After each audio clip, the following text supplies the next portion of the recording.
Pengusaha briket arang asal Lamongan berhasil menembus pasar Timur Tengah. Jerih payahnya untuk menekuni usahanya tersebut kini telah menemukan jalan yang lapang dan menggembirakan, terutama dalam hal pemasaran. Kali ini, kita berkunjung ke tempat produksi briket arang di Desa Ardirejo, Kecamatan Sambeng, Lamongan. Kami berkomitmen untuk selalu menghasilkan sebuah produk dengan kuantitas dan kualitas yang terjaga dari jenis arang yang kami produksi seperti arang kayu, arang briket, arang tempurung kelapa, arang kayu asam, arang kayu halaban dan sebagainya. Semua kami sediakan. Arang yang kami produksi dijamin berkualitas standar ekspor. Arang kerap dipandang sebelah mata untuk takaran bisnis, bahkan tidak diminati di pasar dalam negeri. Namun di tangan Budi Santoso, warga Kecamatan Sambeng, Kabupaten Lamongan, arang itu bisa menjadi peluang besar bisnisnya. Ia memang tidak menjual arang begitu saja, Budi mengolahnya menjadi produk briket dan mempunyai nilai jual hingga ke mancanegara. Bagaimana mulanya? Berawal dari coba-coba, produk briket arang warga Lamongan ini laris di pasar luar negeri.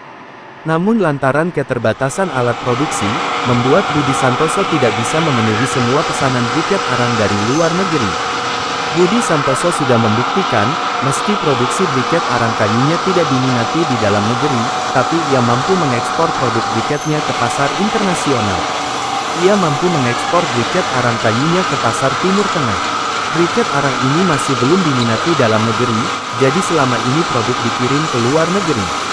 Semula, ia memulai bisnisnya hanya membuat arang kayu. Atas saran beberapa temannya agar Budi bisa mengembangkannya menjadi sesuatu yang mempunyai nilai jual tinggi, Budi kemudian merintis jalan bisnis baru yang masih senafas dengan bisnis arang kayu, yaitu briket arang kayu untuk memenuhi pasar ekspor atau luar negeri, terutama negara-negara Timur Tengah. Memulai usaha arang kayu sekitar 3-4 tahun yang lalu, kemudian untuk briket arang kayu ini baru sekitar 2 tahun yang lalu langsung ekspor. Sejak awal membuat briket arang kayu ini, Budi memang menyasar pasar luar negeri. Kini, Budi dengan dibantu sejumlah karyawannya bisa memproduksi sebanyak 3 ton briket arang kayu dan sekali kirim ke Timur Tengah setidaknya 2 kontainer setiap bulan. Awalnya usaha arang kayu, atas saran dari teman-temannya lalu memulai usaha.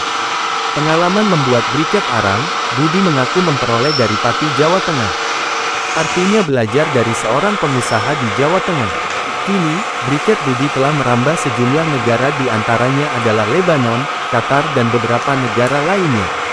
Ia pun bersyukur, usaha briketnya ini mampu memberikan lapangan kerja untuk warga di sekitar. Alhamdulillah bisa membantu warga sekitar tempat tinggal. Diakuinya, bisnis ekspor briket arang kayu ini dihadapkan mahalnya biaya pengiriman melalui kapal ke luar negeri. Dengan terpaksa, ia harus menyesuaikan dengan harga briket produksinya agar tidak bisa mahal, menyeimbangkan dengan biaya ekspor. Ia juga berharap ada pembinaan dari pemerintah terkait usaha yang ia geluti agar bisa terus berkembang. Kepala Disperindak Lamongan, Muhammad Zamroni saat dikonfirmasi mengaku bangga karena produk briket arang kayu dari Lamongan bisa menembus pasar dunia. Menurut Zamroni, pihaknya akan memberi pembinaan lebih lanjut terkait pasar-pasar yang potensial dan membawa produk-produk ini dalam kesempatan yang lebih luas. Pada hari ini, Budi mengekspor briket arang kayu sebanyak 2 kontainer. Pemerintah daerah Lamongan akan terus mendorong usaha-usaha kecil untuk lebih dikenal dan membawa produk-produk ini di luar negeri. Sudah banyak orang Indonesia yang berhasil jadi eksportir briket arang, tapi memang gak mudah ilmunya, beda negara beda spesifikasi briket yang diminta, dan harus belajar cari buyer, serta belajar sistem ekspor.